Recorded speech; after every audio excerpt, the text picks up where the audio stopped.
Bismillahirrahmanirrahim. Assalamualaikum warahmatullahi wabarakatuh.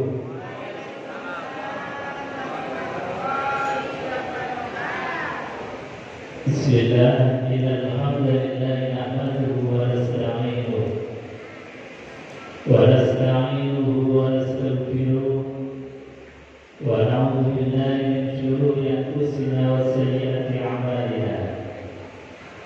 May yahdihillahu fala mudilla lahu wa may yudlil fala hadiya lahu. Asyhadu an la ilaha illallah wa asyhadu anna Muhammadan 'abduhu wa rasuluh. Allahumma shalli wa sallim ala sayyidina wa maulana Muhammadin wa ala alihi wa sahbihi ajma'in. Rabbi shrah li sadri wa yassir li amri wa hlul 'uqdatam min lisani yafqahu qawli. Wallahu ta'ala fi kitabil karim wa huwa asmaul qa'ilin. A'udzu billahi samil 'alim minasyaitonir rajim. Bismillahirrahmanirrahim.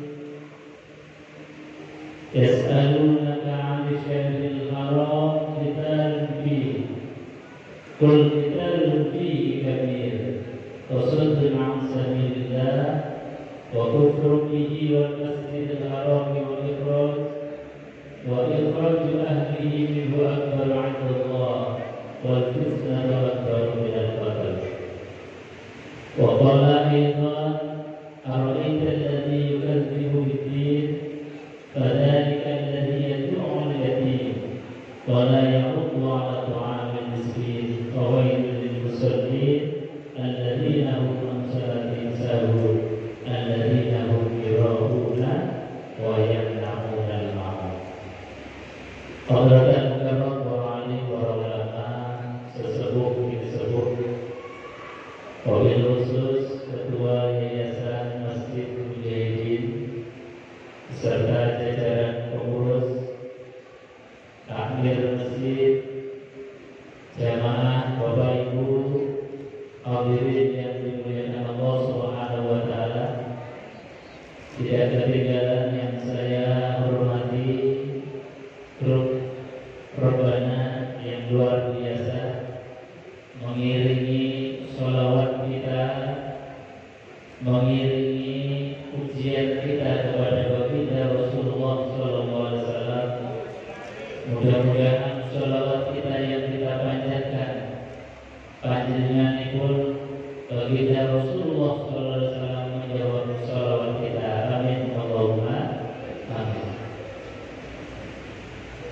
Tidak ketinggalan yang kami cintai, anak-anak yang hadir di majelis yang mulia ini bersama-sama hadir dalam rangka untuk syiar-syiar Allah Subhanahu wa taala, termasuk mensyiarkan di bulan Muharram ini, karena di bulan Muharram ini adalah bulan yang spesial, bulan yang disebutkan Allah di dalam Al-Quranul Karim sebagai Ashhurul Hurum, bulan yang mulia.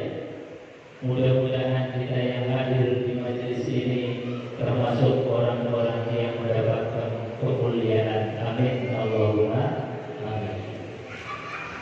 Bapak Ibu hadirin jemaah yang dimuliakan Allah Subhanahu wa taala.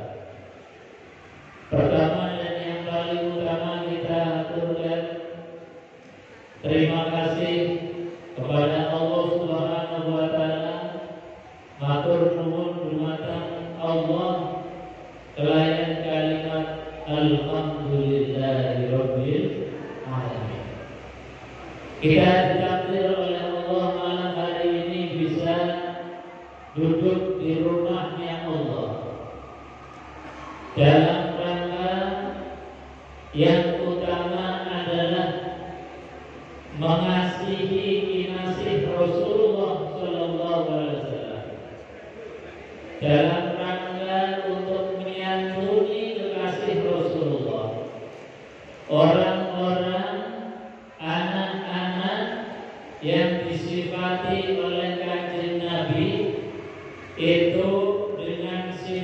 dua jari, yaitu jari telunjuk dan jari tengah, yang tidak ada jarak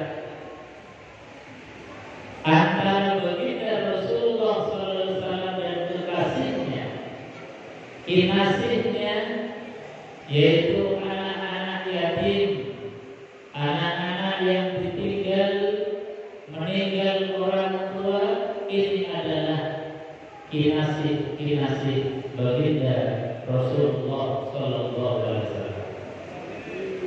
Maka mudah-mudahan kita yang hadir di majelis ini yang bersama-sama mengasihi anak-anak kita, insya Allah kita akan dibarakkan bersama Rasulullah di surganya. Amin Allahumma amin. Yang kedua, dengan kita hadir di majelis santunan ini artinya bahwa kita ini diberikan oleh Allah stempel status bukan pendusta agama. Nah, bukan pendusta. Ustaz, apakah ada pendusta agama? Di dalam Quran disebutkan, "Ara'aita alladzi yukadzibu bid-din, fadzalika alladzi yad'ul." Kata Allah, "Ara'aita alladzi yukadzibu bid-din."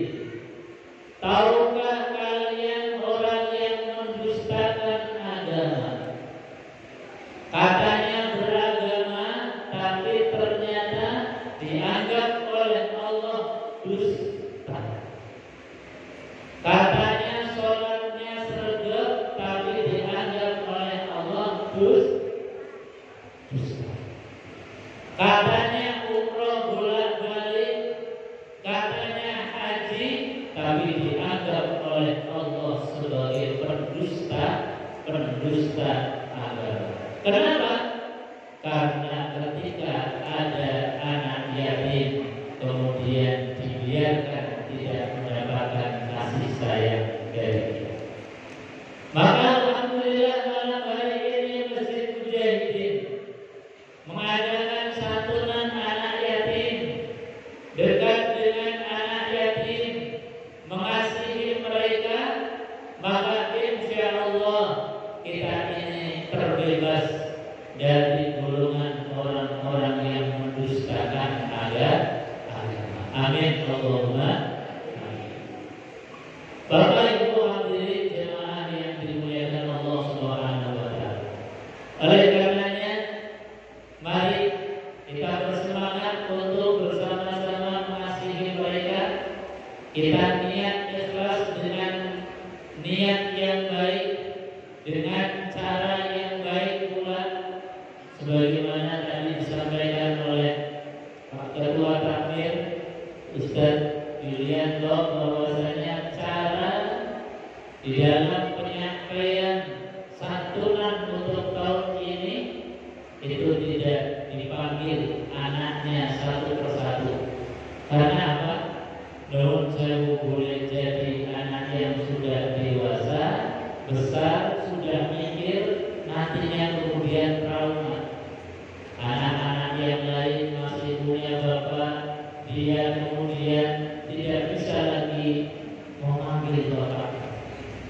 Ada anak yang masih punya ibu, bisa manggil ibunya langsung, tapi ketika saat-saat momen bahagia ternyata ibunya tidak hadir, bapaknya tidak hadir, kemudian jadi bertes.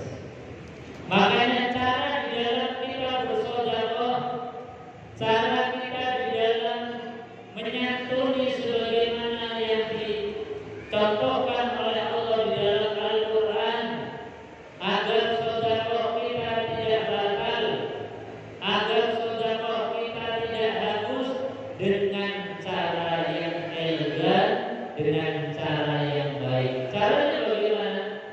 Kata Al-Quran, ya ayyuhalladzina amanu la tubtilu shadaqatikum bil manni wal adha. Wahai orang-orang yang beriman, jangan engkau rusak, Jangan engkau batalkan sedekahmu. Dengan cara apa sedekah itu bisa rusak? Dengan cara apa santunan itu bisa batal? Satu, bil mati, dengan diungkit-ungkit. Ini bahaya. Makanya ibu-ibu, kalau sudah kita keluarkan untuk santunan, tidak usah kemudian diungkit-ungkit, tidak usah dicerita-ceritakan, tidak usah kemudian diekspos. Cukup kita dan Allah yang tahu. Insya Allah pahala sedekah kita akan diberikan oleh Allah Subhanahu. Yang kedua, al-adha, menyakiti hati orang yang menerima. Nah, ini yang perlu kita waspadai betul. Boleh jadi kadang-kadang kita bersedekah, boleh jadi kita kadang memberi, menyantuni, tapi ketika kita memberi, menyantuni, di samping kita memberi, kadang-kadang merendahkan orang yang diberi, merasa bahwa diri kita ini lebih tinggi, merasa bahwasanya orang yang diberi itu lebih rendah. Nah, ini bahaya, bisa membatalkan sedekah kita. Makanya alhamdulillah, cara di dalam kita bersedekah itu harus kita punya ilmu yang baik. Di antaranya adalah dengan cara yang elegan, jangan sampai kemudian membuat trauma anak, membuat anak kemudian merasa tersisih, merasa sedih, merasa kemudian sudah tidak ada orang tua lagi. Ini harus dihilangkan persepsi dan ingatan anak tersebut. Sebab saya pernah dengar sendiri ketika kami mengadakan acara yang sama santunan, ini anak yang sudah dolar, sudah tahu, kemudian nangis sendiri di pojok. Ketika ditanya kenapa anak nggak mau maju, nggak mau menjawab, dia ajak ke depan nggak mau, diiming-imingi nggak mau. Ternyata setelah ditanya-tanya, ingat kepada orang tuanya yang sudah meninggal, rasanya kelor. Kalau kemudian anak yang sudah tidak punya ayah kemudian dinaikkan panggung, diekspos, diviralkan, meskipun bagi kita senang, bagi panitia senang, tapi ternyata bagi anak ini kadang menyisakan trauma. Makanya kita bersedekah, kita berbagi, kita menyantuni harus dengan cermat, dengan ilmu bagaimana kita bersedekah. Karena Allah mengingatkan, ya ayyuhalladzina amanu la tubtilu shadaqatikum bil manni wal adha. Wahai orang-orang yang beriman, jangan engkau rusak sedekahmu, rusak amalan santunanmu dengan cara diungkit-ungkit dan menyakiti hati anak yang menerima. Mungkin kalau anak yang masih kecil, TK, belum ngerti, itu nggak apa-apa lah, mungkin dinaikkan panggung. Tapi kadang kalau orang anak yang sudah mulai berpikir, ada punya rasa malunya, nah ini yang harus dijaga. Nah ini perintah Allah, dan Allah mengingatkan kita bahwasanya jangan rusak sedekah kita dengan cara diungkit dan dengan cara menyakiti hati anak-anak yang menerima. Hadirin jemaah yang dimuliakan Allah Subhanahu wa taala. Selanjutnya di bulan Muharram ini momentum kita untuk berhijrah. Di bulan Muharram ini menjadi tonggak sejarah. Makanya di dalam kalender Islam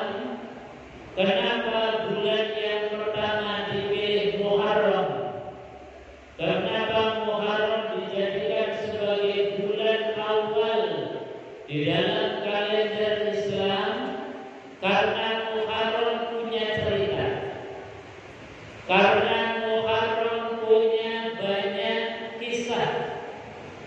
Di antaranya kisah-kisah di dalam bulan Muharram sebagaimana doa tadi yang dibacakan oleh Ustaz Yai Khairuddin, itu doa yang isinya tentang kisah-kisah para anbiya, kisah-kisah para nabi yang diselamatkan oleh Allah Subhanahu wa taala.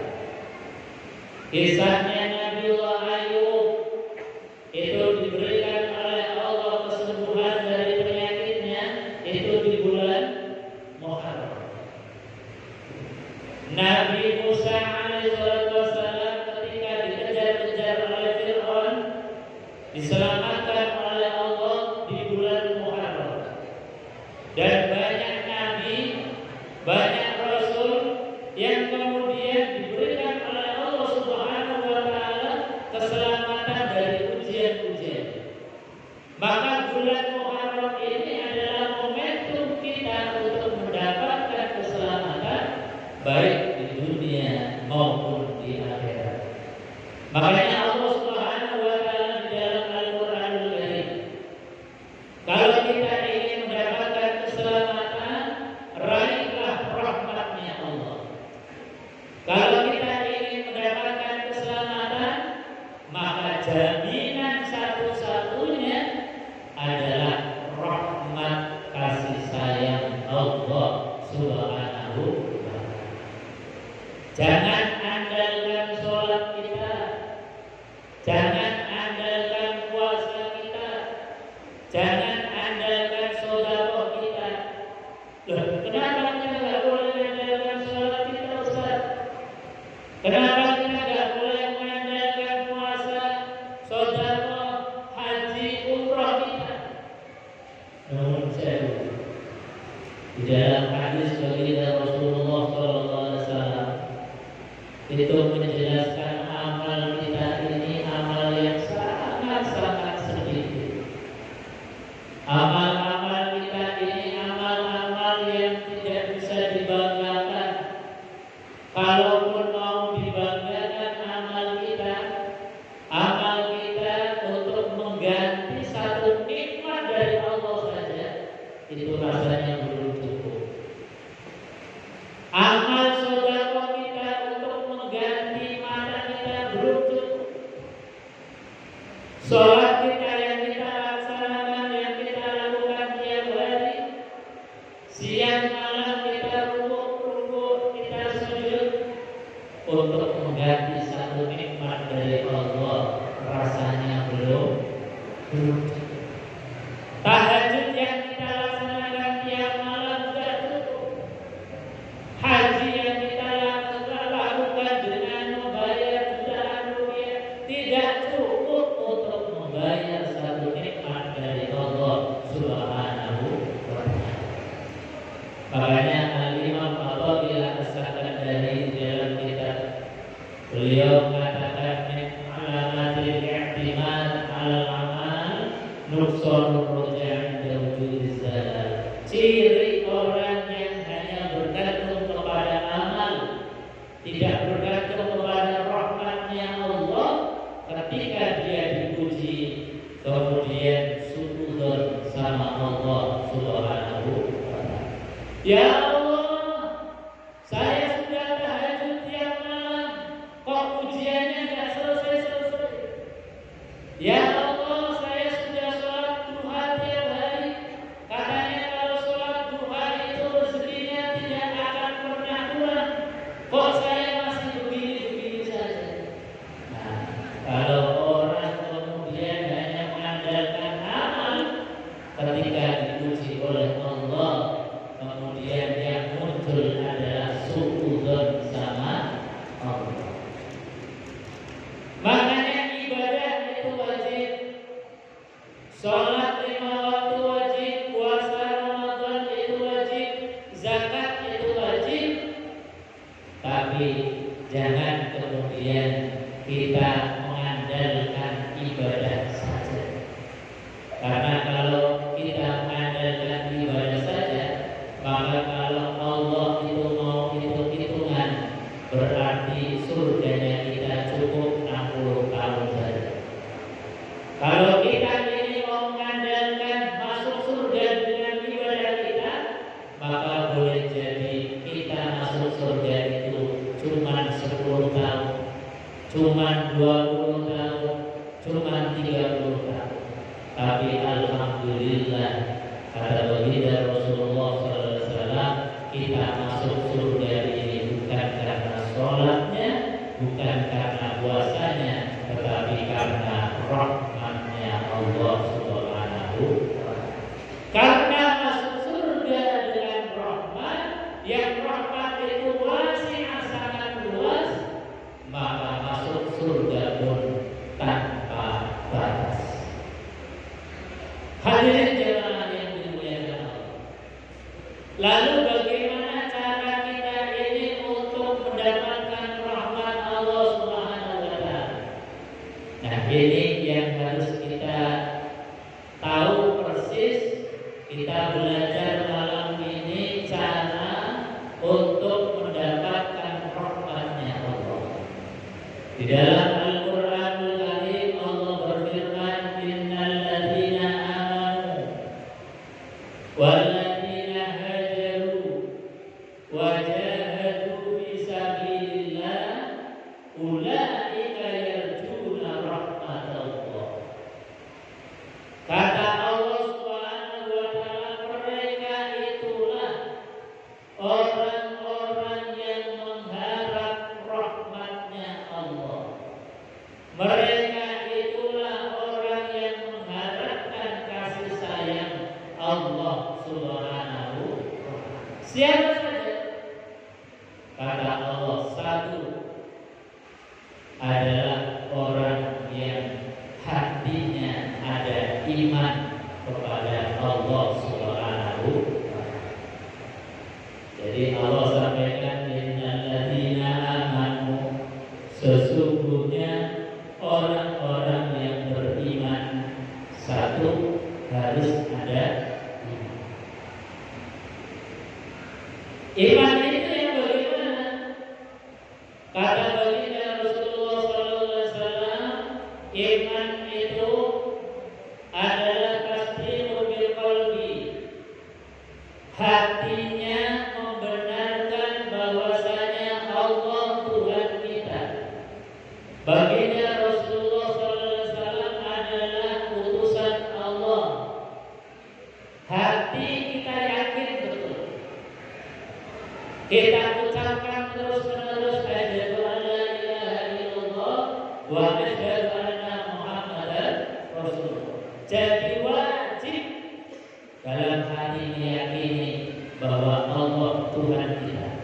Nabi Muhammad adalah Nabi dan Rasul, Nabi, utusan Allah Subhanahu wa Ta'ala. Itu iman, tasdiqu bil qalbi. Kemudian qaulun bil lisan, tidak cukup hatinya iman membenarkan bahwa Allah Tuhan kita, tapi harus diucapkan dengan lisan. Karena setelah diucapkan baru kita ini dapat dikategorikan sebagai muslim. Meskipun itu baru mengucapkan syahadat sekali kemudian meninggal dunia, maka orang yang sudah mengucapkan syahadat sudah mendapatkan stempel termasuk orang yang muslim yang berhak mendapatkan hak-haknya ketika meninggal dunia.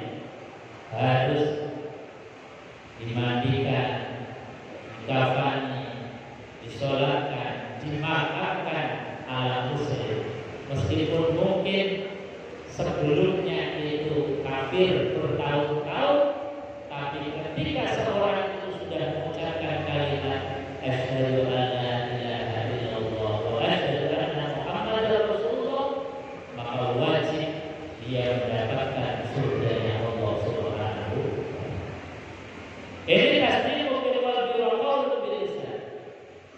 Kemudian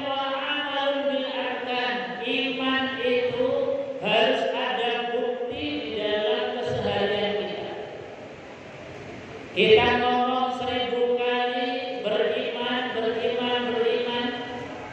ngaku beriman 1000 kali pun, tapi kalau belum ada bukti konkret, itu namanya hanya pengakuan iman. Maka Kanjeng Nabi Muhammad SAW ini mengajarkan kepada kita untuk ngecek kira-kira kita ini punya iman atau tidak. Itu ngeceknya, ukurannya dalam kehidupan kita sehari-hari. Kata baginda Rasulullah SAW, "Maka yu'minu billahi wal yawmil akhir, fala yu'zi jarahu." Kata Kanjeng Nabi, barang siapa yang mengaku dirinya beriman kepada Allah, beriman kepada hari akhir, jangan sakiti tetangga. Kenapa, Bu? Jangan sakiti tetangga. Kita ini adalah makhluk sosial yang pasti punya tetangga. Betul, Bu? Ada yang tidak punya tetangga? Semua pasti punya tetangga. Maka kata baginda Rasulullah, kalau mengaku diri beriman kepada Allah, jangan pernah menyakiti tetangga. Ustaz, masa ada orang yang tidak pernah menyakiti tetangga? Kadang-kadang kan kita namanya manusia, lisan ini gak terkontrol. Kadang perasaan tetangga, kadang tangan ini juga gatel, ada mangga tetangga diambil. Kadang-kadang kemudian ada tetangga mungkin gak baik, bareng-bareng rasanya dan lain sebagainya. Nah, Kanjeng Nabi Muhammad SAW memberikan satu pelajaran, bahwasanya ibu-ibu kalau nyuci piring ketemu piring bentrokan bunyi betul. Kalau ibu-ibu nyuci gelas, garpu, sendok kira-kira bunyi betul.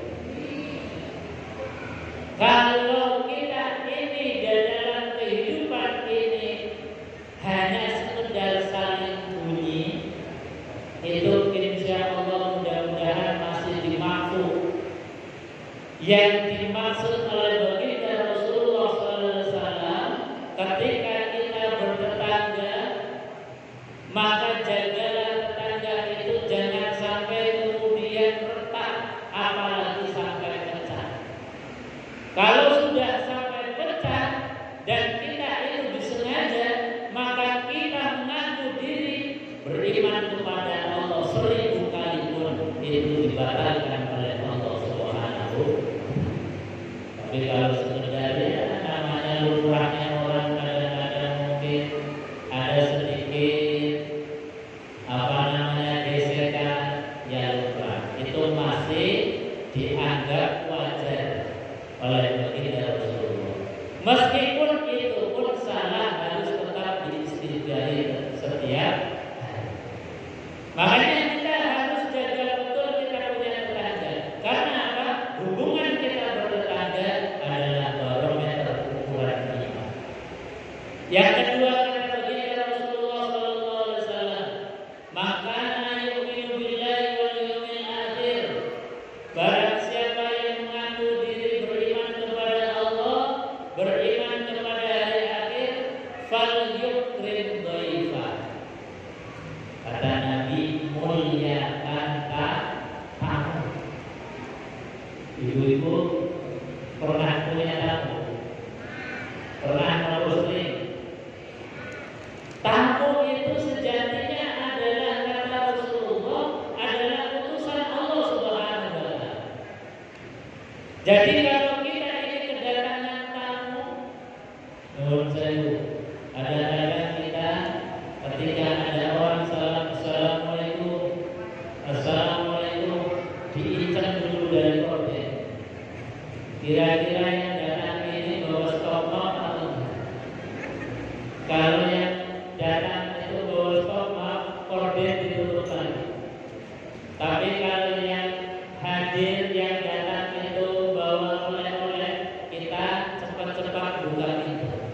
Nah, ini adalah hal yang umum bagi kita, tapi harus kita kemudian koreksi. Kita tidak boleh kemudian pilih-pilih. Kalau ada tamu, muliakan tamu. Kenapa muliakan? Karena tamu itu sudah membawa oleh-oleh bagi kita, minimal berdoa dengan doa mengucapkan Assalamualaikum. Maka ajarannya Al-Quran, ketika kita diberikan penghormatan, diberikan doa, diberikan hadiah, fa'idha huyyitum bitahiyyatin fahayyu bi ahsana minha aw misliha. Ini Quran mengajarkan kepada kita, kalau kalian mendapatkan penghormatan, apapun bentuk penghormatan itu, fahayyu bi ahsana minha. Balaslah penghormatan itu dengan yang lebih baik. Aw misliha, atau minimal yang sepadan. Minimal sepadan. Ini Quran. Konstitusi Quran, undang-undangnya Quran, kalau kita diberikan penghormatan, fahayyu bi ahsana minha. Balaslah penghormatan itu dengan yang lebih baik. Tamu kita sudah mengucapkan Assalamualaikum, Assalamualaikum. Orang yang di dalam rumah apakah sudah memberikan penghormatan yang lebih? Nah, ini jangan sampai kemudian kita korupsi terhadap doa dari tamu. Jadi Bapak Ibu, kalau dengar korupsi, itu jangan yang dipikirkan pejabat-pejabat tinggi saja. Kadang-kadang kita ini korupsi yang tidak sadar. Ada tamu sudah memberikan doa, kita belum memberikan apa-apa kepada mereka. Ada tamu sudah memberikan penghormatan, kita belum menghormati sedikit pun terhadap mereka. Maka Quran mengatakan fahayyu bi ahsana minha. Balaslah penghormatan itu dengan yang lebih baik. Makanya kita buka pintu, jawab salam tamu kita tanyakan apa keperluannya. Kalau bisa kita kemudian menghormati dengan penghormatan yang baik, kita suguhkan air minum. Atau kalau tidak ada apa-apa, maka kata Al-Quranul Karim, qaulun ma'ruf wa maghfiratun khairun min shadaqatin yatba'uha. Qaulun ma'ruf, ucapan yang baik dan permohonan maaf. Ini Quran. Ucapan yang baik, menurut saya bukan Bu. Ini kok bilangan di dapur tidak ada apa-apa. Kok bilangan ini istri lagi pergi, belum ada wedan, belum ada air. Menurut saya Bu, saya belum bisa memberikan apa-apa. Jadi qaulun ma'ruf, ucapan yang baik itu lebih baik daripada kita kemudian memberikan sesuatu, tapi setelah tamunya pulang kemudian kita ngomel-ngomel. Ada Bu, ada betul. Wong kita om. Jadi Quran itu satu konstitusi yang luar biasa, mengajarkan kepada kita bahwasanya kalau ada orang menghormati, balaslah dengan penghormatan yang lebih. Nah, ini yang diajarkan oleh baginda Rasulullah. Jangan sampai kemudian kita mengaku beriman, tetapi ketika ada tamu yang didatangkan oleh Allah Subhanahu wa Ta'ala, kita tidak memuliakan mereka. Boleh jadi kemudian iman kita itu ditolak oleh Allah Subhanahu wa Ta'ala.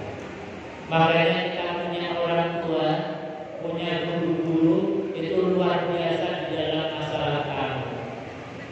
Orang tua kita itu kalau membuat rumah dulu, itu yang paling dibesarkan namanya.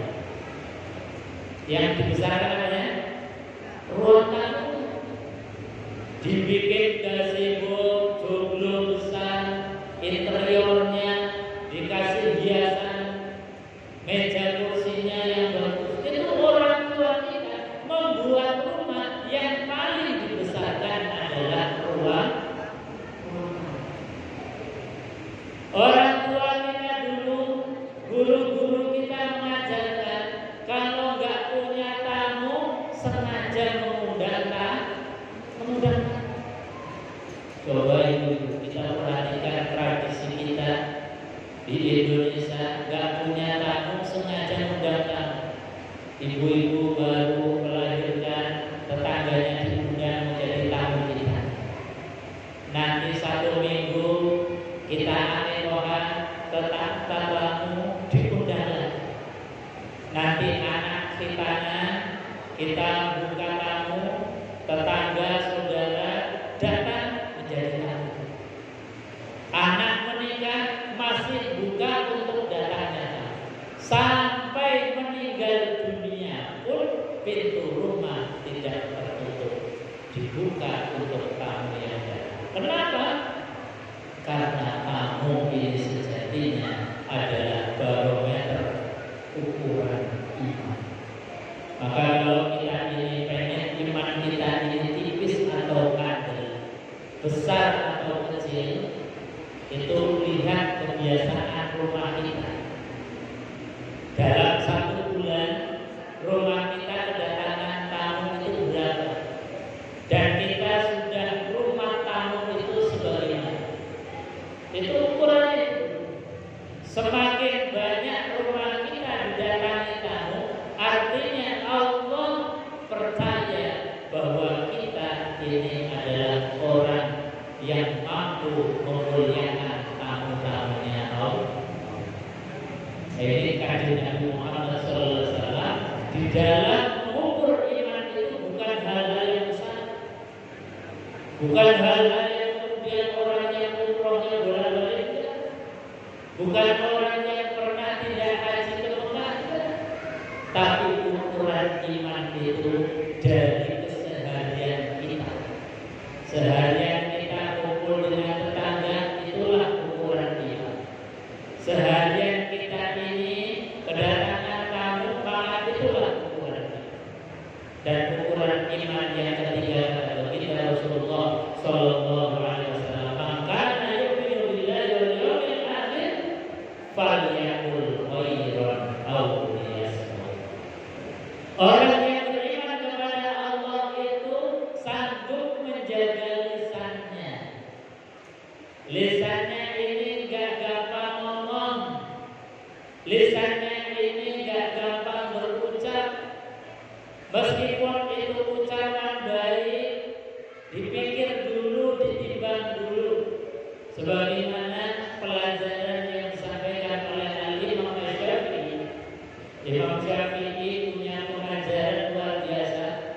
Pelajaran ini dikutip dalam kitab Al-Azkarun Nawawiyah. Imam Nawawi mengutip pelajaran ini karena apa? Ini sangat penting dalam rangka untuk memanage lisan kita. Kata Imam Syafi'i, "I'lam yang bagi likulli mukallafin ayyahfadha lisanah min jami'il kalam." Ketahuilah, wajib bagi orang yang mukallaf, dewasa, yang sudah terkena taklif hukum, wajib apa? Ayyahfadha lisanah, untuk menjaga lisan min jami'il kalam, dari semua perkataan, ila kalam tadhahar masalah, kecuali ucapan yang ketika sudah ditimbang, oh ternyata baik, maka bicara. Ini sampai segitunya Imam Syafi'i dalam memberikan pelajaran bagaimana kita untuk menjaga lisan. Bahkan beliau mengatakan tidak tahu, andai kata sama, ketika kita berbicara ditimbang, ada baiknya, ada buruknya, ada manfaatnya, ada mudaratnya, sama-sama 50-50. Maka kata beliau, fasunnatuhul insan masih lebih utama, masih lebih baik untuk dia. Kalau sama-sama ada manfaat, ada manfaat.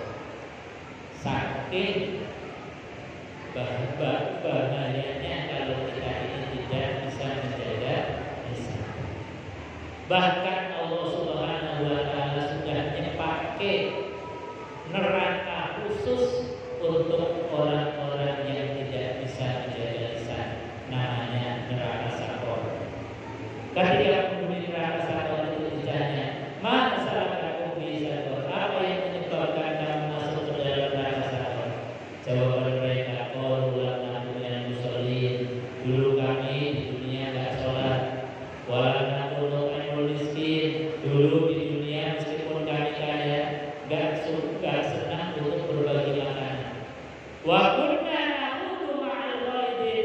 Dulu di dunia kami diberikan mulut, tetapi mulutnya hanya digunakan untuk berbicara yang tidak baik, bareng-bareng, rame-rame, berjamaah dengan orang yang berbicara tidak baik. Nah, ini hati-hati. Makanya sekali lagi, kalau kita ini pengen punya iman sempurna, ukurannya jelas. Satu, dengan tetangga baik, rukun, guyup. Yang kedua, kalau ada tamu di rumah, kalau nggak bisa ke rumah, ucapkan yang baik. Karena apa? Ajaran Quran qaulun ma'ruf wa maghfirah khairun min shadaqatin yasma'uha. Yang ketiga adalah baginda Rasulullah mengukur iman dengan ukur lisan. Semakin banyak ucapan yang kita keluarkan adalah ucapan yang baik, maka yakin bahwa kita ini adalah punya iman yang iman itu diterima oleh Allah Subhanahu wa Ta'ala. Itu yang pertama, cirinya orang yang ingin mendapatkan rahmat kasih sayang Allah harus ada iman. Yang kedua, kata Allah di dalam Al-Qur'anul Karim, orang yang mengharapkan rahmat Allah, maka dia harus berhijrah, harus pindah. Ustaz, kata Rasulullah, sekarang kan sudah tidak ada hijrah tempat lagi. Karena kata Nabi, la hijrata ba'da, tidak ada hijrah tempat lagi setelah hijrahku ini. Maka makna hijrah di dalam Al-Quran itu para ulama tafsir menjelaskan yang dimaksud dengan hijrah, kita harus berpindah dari yang dulunya tidak baik, latihan menjadi orang baik. Yang dulunya lisan ini bahasa kita nyender, maka mulai lisan kita ini dijaga. Yang dulunya sebelum bulan Muharram kita ini belum bisa baca Quran, maka ketika kita pengen hijrah harus punya niatan untuk belajar Al-Quran. Yang dulunya sholatnya masih bolong-bolong harus hijrah, niat untuk memperbaiki sholatnya, jangan sampai ada yang bolong. Nah, ini namanya hijrah.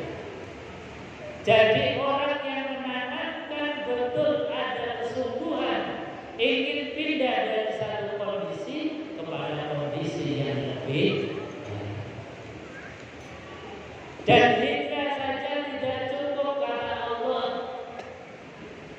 Ketika kita sudah niat untuk hijrah, niat memperbaiki diri, harus dibarengi dengan wajahatu fi sabilillah. Harus ada kesungguhan, harus ada niat. Ustaz, saya sebetulnya niat pengen belajar Al-Quran, sebab saya belum bisa baca Al-Quran jelas. Dan lah sampun mendatangi majelis taklim, saya belum sempat, Ustaz. Berarti belum niat. Itu sebatas masih ingin. Kalau ingin, tidak ada orang yang tidak ingin pengen belajar Al-Quran. Kalau ditanya, pasti semuanya ingin belajar Al-Quran.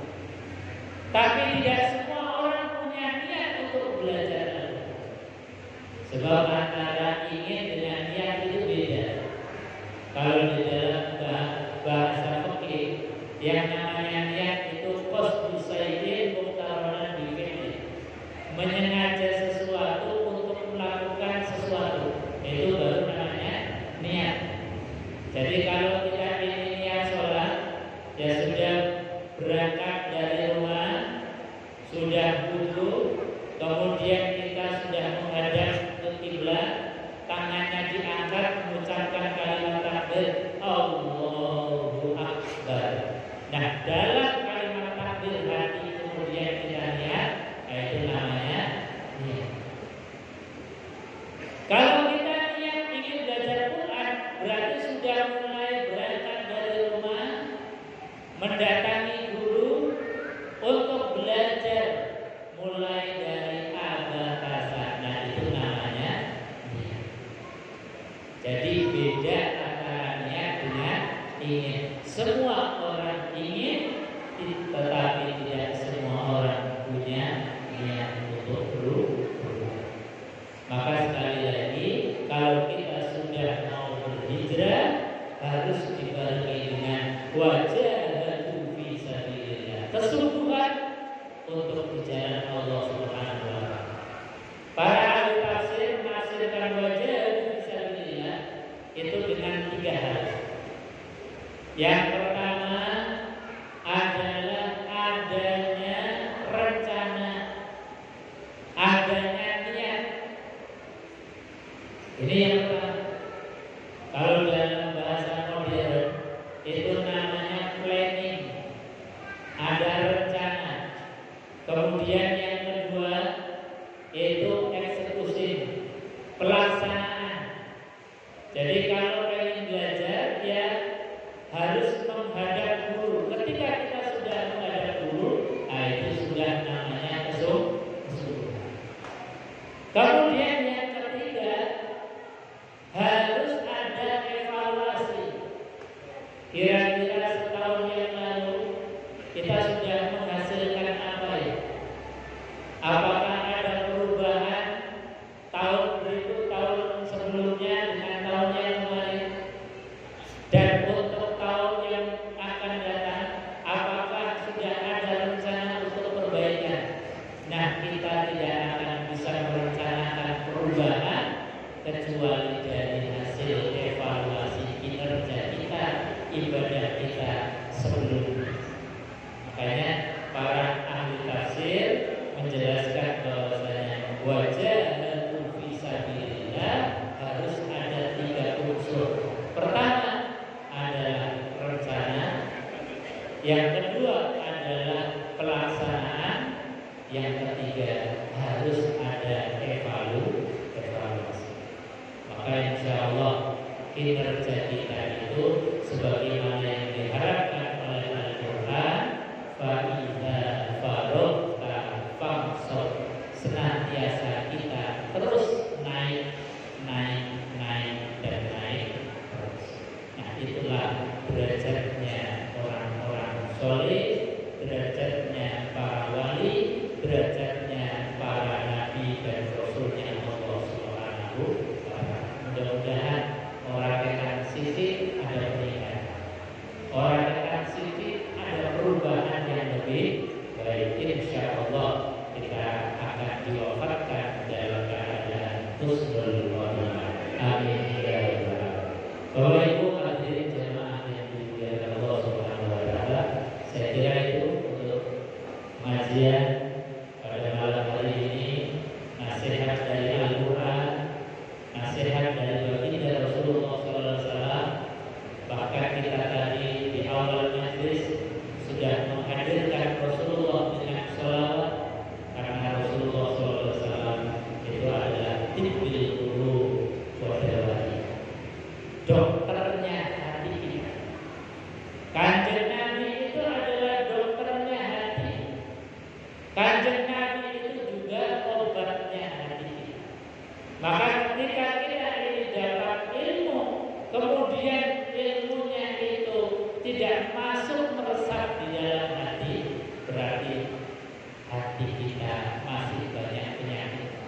Makanya kita hadirkan terus baginda Rasulullah untuk mengobati hati kita, untuk mengobati hati kita agar setiap ilmu mudah untuk meresap, mudah untuk dilaksanakan. Amin Allahumma amin.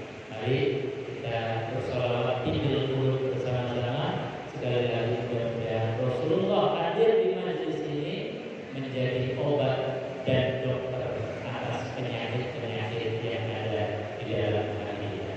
Mari bersama-sama kita bersolawat tibil qulub. Allahumma shalli ala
Allahumma ij'al jami'a auladana wa jami'a talamidana wa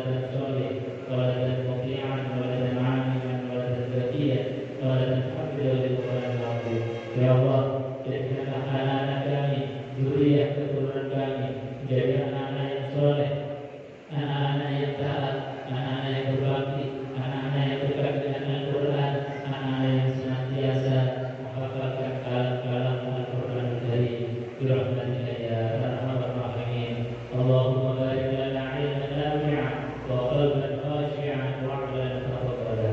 Ya Allah, berkati kami ya Allah dengan ilmu yang bermanfaat, ilmu yang sanggup kami amalkan ya Allah, bukan ilmu yang hanya menjadi pengetahuan yang susah untuk kami amalkan, yang hanya menjadi fitnah bagi kami ya Allah. Bi rahmatika ya arhamar rahimin. Allahumma barik lana rizqi ya Allah as-samaa fa'anzil, barik lana bil ardi fa'anzil, barik lana wasiran fa'izil, barik lana ma'idan fa'arif, barik lana arhamar rahimin ya Allah. Ya Allah, berikan rezeki kepada kami ya Allah. Andai kata rezeki kami masih berada di langit, maka turunkanlah ya Allah. Andai kata rezeki kami masih berada di perut bumi, maka keluarkanlah. Andai kata rezeki kami masih jauh, maka dekatkanlah. Andai kata rezeki kami masih susah, maka mudahkanlah. Andai kata rezeki kami masih tercampur dengan perkara-perkara yang haram, maka halalkanlah ya Allah.